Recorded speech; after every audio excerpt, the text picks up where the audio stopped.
Hello students, last हम लोग का वेक्टर स्पेस खत्म हो गया था। क्योंकि vector space and 3 dimensional geometry आपका क्लास 12 में एक यूनिट है और उस यूनिट में आपके 2 चैप्टर्स हैं, जिसमें आपका पहला था वेक्टर स्पेस और फिर वेक्टर स्पेस की सहायता से इक्वेशन ऑफ लाइन निकालना, इक्वेशन ऑफ प्लेन और लाइन के बीच में डिफरेंट कंडीशंस जो हैं उनको हमें इस चैप्टर में स्टडी करना है। तो स्टार्ट हम लोग करेंगे vector equation of straight line. Straight line की इक्वेशन चूंकि हम लोगों ने 2 तरीके पढ़ लिए हैं। हम लोगों ने एक वेक्टर्स जो पढ़ा है, किस तरीके से वेक्टर्स को डिनोट करते हैं पोजीशन वेक्टर की हेल्प से, और हम लोगों ने क्रॉस प्रोडक्ट और डॉट प्रोडक्ट पढ़ा है।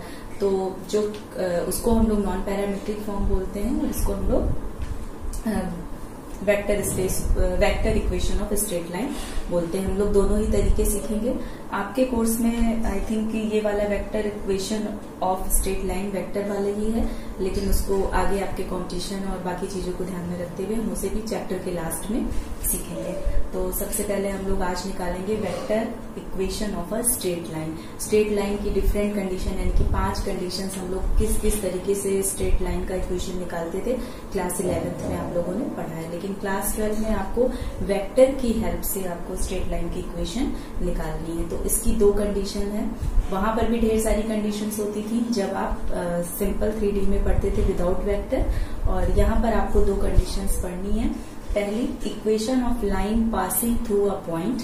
ध्यान दीजिएगा, ऐसी लाइन का इक्वेशन निकालना पासिंग थ्रू अ पॉइंट जो एक बिंदु से जा रहा है and parallel to a given vector, यानी कि उस लाइन का समीकरण हमको प्राप्त करना है जो एक बिंदु से होकर के जा रहा है और एक सदिश के समानांतर है। और दूसरी कंडीशन ये है कि equation of line passing through the 2 points. हमको यहाँ पर इक्वेशन निकालनी है लाइन की सेकंड कंडीशन, यानी कि जो कि हमारा केस 2 है, उसमें ऐसी लाइन की इक्वेशन निकालनी जो 2 दिए हुए बिंदुओं से जा रही है। वेक्टर्स में हम लोगों ने ढेर सारी कंडीशन पढ़ी थी और उन कंडीशंस के होने पे किस तरीके से इक्वेशंस फॉर्म होते थे ये देखा था। अब आइए उसी की हेल्प से हम लोग इक्वेशन निकालेंगे स्ट्रेट लाइन का। तो कंडीशन क्या है हमारी, जो फर्स्ट केस है आपका case 1, this is case 1, equation of line passing through a point and parallel to a given vector. यानी कि आप ये देख सकते हैं लाइन AB, आप फिगर यहाँ पर ध्यान से देखिएगा, लाइन AB है, पासिंग थ्रू अ पॉइंट, वो पॉइंट P से जा रही है। तो पॉइंट P जो है वो हमारे लिए बहुत इंपॉर्टेंट है कि पॉइंट P का यूज करना। हम जो इक्वेशन निकालेंगे वेक्टर इक्वेशन स्ट्रेट लाइन की, उसमें आपका पॉइंट P के जो भी फॉर्म दिया है, अगर उसके कोऑर्डिनेट्स दिए हैं, उसको हमने एज्यूम किया है, वो आपका क्लियर कट शो होना चाहिए। तो पॉइंट P उस नजरिए से बहुत ज्यादा इंपॉर्टेंट है। And B is a given vector जिसके पैरेलल आपकी वो लाइन है जिसकी इक्वेशन आपको निकालनी। Suppose that the line is AB, तो AB और P उस पर एक पॉइंट है जो कि वही पॉइंट है जिससे आपकी लाइन पास होकर के जा रही है। गिवन पॉइंट आपको क्वेश्चन में वो पॉइंट दिया होगा।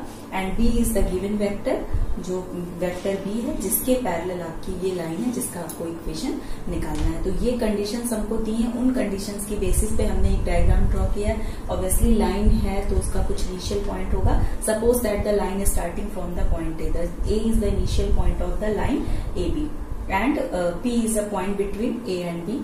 तो अब हम पोजीशन वेक्टर निकाल लेंगे A का। तो suppose that the position vector of point A is OA, that is vector A small a। Again P is a point between A and B। जो P है वो आपका A और B के बीच का कोई पॉइंट है और ये वही पॉइंट है जिसके थ्रू आपकी ये लाइन पास हो रही है। देन अगेन हम P का पोजीशन वेक्टर निकाल लेंगे। OP is a position vector of the given point P and उसको हम एज्यूम करेंगे R वेक्टर के बराबर, because we don't know about coordinates. And B is the vector parallel to the given line.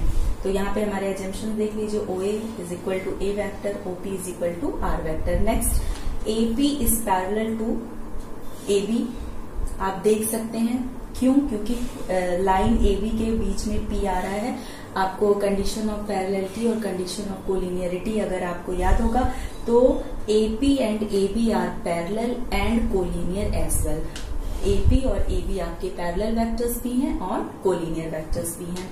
और B is parallel to the given line AB, भी आपको condition दिया हुआ है। तो अब यानी कि AP is parallel to AB, then AP is also parallel to B vector because B vector is parallel to AB vector, it is the given condition. अब जब दो लाइंस या दो वेक्टर्स आपस में पैरेलल होते हैं तो एक ऐसा स्केलर एग्जिस्ट करता है जो दोनों को इक्वल करता है। Suppose that here we say कि AP vector is parallel to B vector, then AP is equal to lambda B vector. Lambda is a scalar, जो एक स्केलर एग्जिस्ट कर रहा है जो दोनों को इक्वल करता है। मालूम है आपको कंडीशन ऑफ पैरेललिटी एंड कोलिनियरिटी दोनों में था। एंड अब हमने इसको साइड चेंज कर दी है, AP को इधर कर दिया आपका और लैम्डा भी हमने इधर कर दिया। अब AP, ये लाइन आप यहां से देख सकते हैं, अब आप इसमें एरो लगा दीजिए AP। तो AP की डिस्टेंस वेक्टर फॉर्म में कैलकुलेट करने के लिए हमें क्या करना पड़ेगा, position vector of P minus position vector of A। And what is the position vector of P, OP, then OP, and what is the position vector of A, OP minus OA is equal to lambda V। And यहाँ assumption से हम अपनी value रख देंगे, OP is equal to R vector, OA is equal to A vector.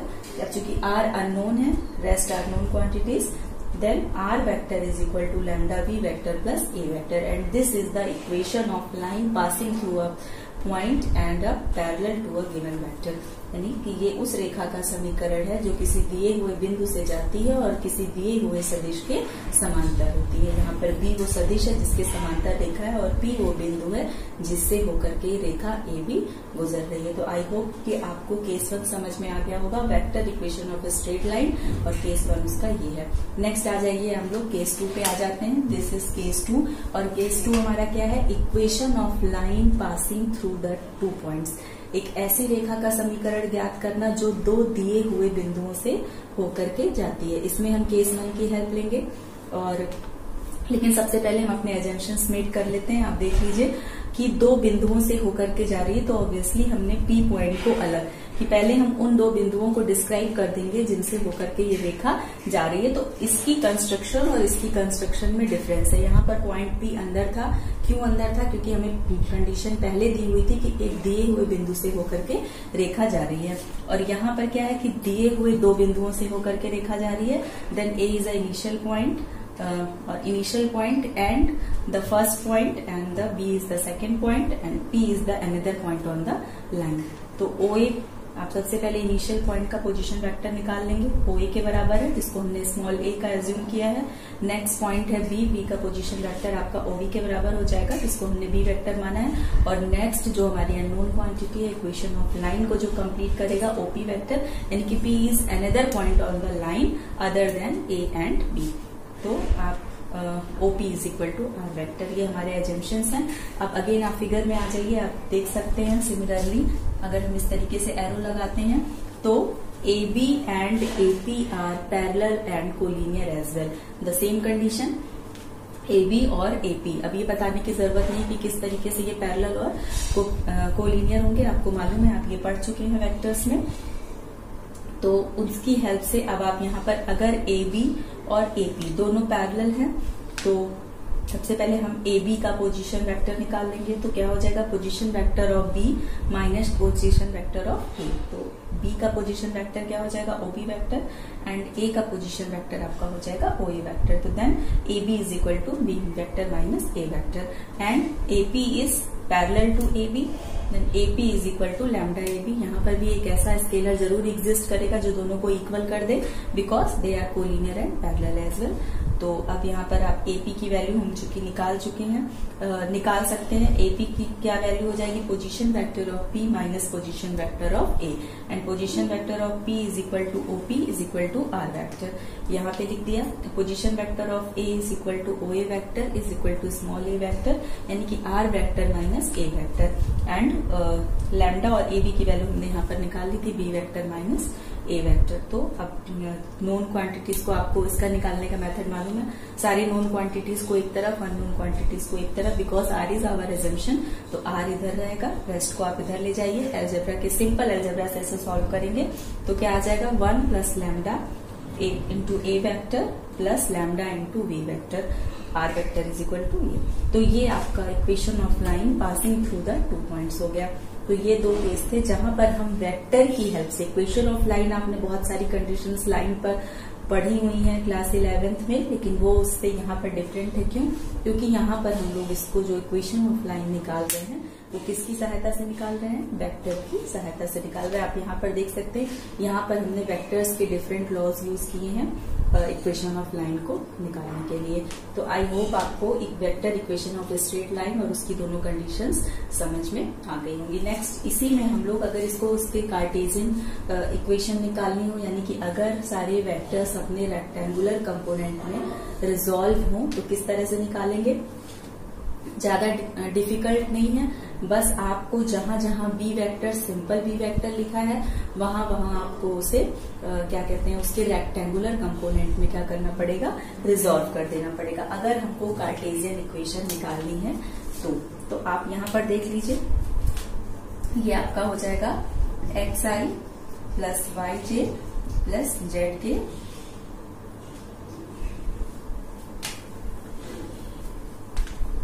Is equal to आपका हो जाएगा lambda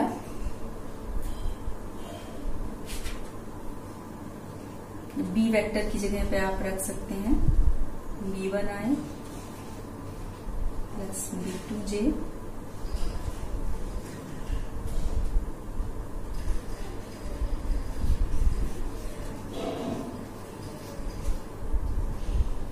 plus b3k plus A vector. अब यहाँ पर आप कंपेयर कर लीजिए, इसको इधर लेकर के आ जाइए तो ये क्या हो जाएगा? आई के कोफिशिएंट और अगर हम जे के कोफिशिएंट को आपस में कंपेयर करते हैं, पहले हम ऊपर से स्टार्ट करेंगे बिकॉज हमारा AP vector parallel to lambda B vector है, यानी कि AP vector is equal to lambda B vector. इस वाली इक्वेशन से लेंगे तो आप यहाँ पर देख सकते हैं, ये आपका हो जाएगा, इसमें से जब आप r में से a घटाएंगे तो obviously x minus a1, a vector अगर आपका a1i, a2j और प्लस a3k होता है। सिमिलरली आपका b वेक्टर हो जाएगा b1i plus b2j plus b3k और r वेक्टर आपका अननोन, तो xi plus yj plus zk, हमने इसको यहाँ पर डायरेक्टली लिख लिया। अब x r vector minus a vector, subtraction of vector जानते हैं, i का अगर हम सबट्रैक्ट कर रहे हैं, दो वेक्टर अपने रेक्टेंगुलर कंपोनेंट के फॉर्म में है तो i वाले को आपस में सबट्रैक्ट करते हैं उनके साइंस के अकॉर्डिंग, सिमिलरली जे और के और फिर कंसोलिडेट रिजल्ट जो होता है उसको हम लिखते हैं। तो जब हम इसको a1i प्लस a2j और प्लस a3k ये जो है सबट्रैक्ट करेंगे तो आपका x minus a1i plus y minus a2j plus z minus a3k ये हो जाएगा। और इधर आपका है ही lambda b1i plus b2j plus b3k। अब चूंकि दोनों इक्वल हैं तो हम उनके कोफिशिएंट्स भी आपस में इक्वल होंगे, तो x minus a1 upon b1 is equal to आपका y minus a2 upon b2 is equal to z minus a3 upon b3 is equal to lambda.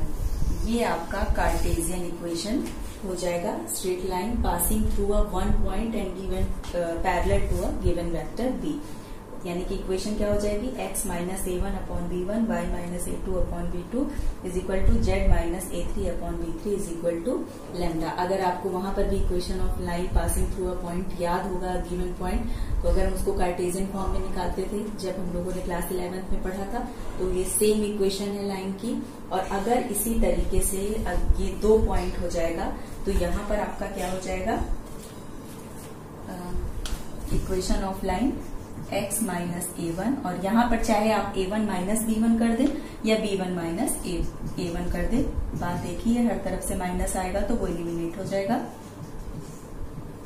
a2 minus b2 and z minus a3 upon a3 minus b3। तो जो ये equation है Cartesian equation है, equation of line passing through a two given point की Cartesian equation है।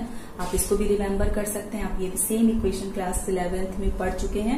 और देखिए ये सेम इक्वेशन आपकी किससे डिराइव हो जा रही है, इस इक्वेशन की हेल्प से आपकी ये डिराइव हो जा रही है। सिमिलरली जब आप पढ़ते हैं equation of a line passing through a point and parallel to a given line, वहां पर पढ़ते थे, और यहाँ पर आप क्या पढ़ रहे हैं, parallel to a given vector. तो लेकिन जो इक्वेशन है वो आपकी सेम है, क्योंकि यहाँ पर हम सिर्फ कोऑर्डिनेट्स ले रहे हैं। कोऑर्डिनेट्स जो होते हैं वो आपके स्केलर्स होते हैं, डायरेक्शन फ्री होते हैं। तो आप देख सकते हैं the both equation, the equation we read in class, we learn in class 11th and equation we learn in class 12 by the vector space and both are same. तो ये आपकी x minus a1 upon b1, y minus a2 upon b2 and z minus a3 upon b3 is equal to lambda. तो I hope आपको ये clear हो गया होगा। और इस इक्वेशन से आप लोगों ने कार्टेशियन इक्वेशन